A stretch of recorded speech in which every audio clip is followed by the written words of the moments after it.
राजस्थान के सीएम अशोक गहलोत के दिल्ली दौरे का आज दूसरा दिन है। दिल्ली में सीएम गहलोत ने बड़ा बयान देते हुए कहा कि सबसे मिलकर चलेंगे तो सरकार हमारी आएगी। तो वहीं उन्होंने सलाह दी है कि लीडरान और कारकुनान मिलकर काम करें। सचिन सहयोग करेंगे, क्यों नहीं करेंगे भाई? क्या भरोसा दिया है उन्होंने?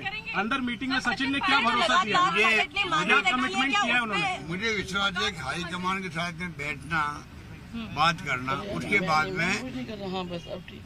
में क्यों नहीं कोई सहयोग करेंगे? बताओ, हम विश्वास करके चलना चाहिए। हम लोगों को विश्वास देके विश्वास जीता जाता है। तो देखते हैं कि अब विश्वास दिया गया है, हाईकमान ने विश्वास हम पे किया है, हम आगे करेंगे, सब मिलके चलेंगे तो सरकार हमारी आएगी।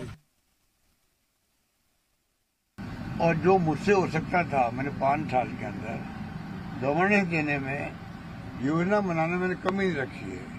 राजस्थान पूरा प्रदेश जानता है। अब चाहे मोदी जी आओ और चाहे अमित शाह जी आओ, मेरा दावा है जनता सच्चाई समझ जाएगी कि भाई काम किसने किया।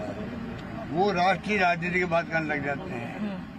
उनका एजेंडा दूसरा है, मेरा एजेंडा है सिर्फ राजस्थान की सेवा करना, राजस्थान में योजनाएं लागू करना, जो मैंने घोषणा करी है बजट के अंदर वो इम्प्लीमेंट हो, ये मेरा एजेंडा है। मुझे लगता है इस बार मैं सफल हुआ हूँ और जनता इस बार मुझे लगता है कि इस बार सरकार रिपीट कर सकती है।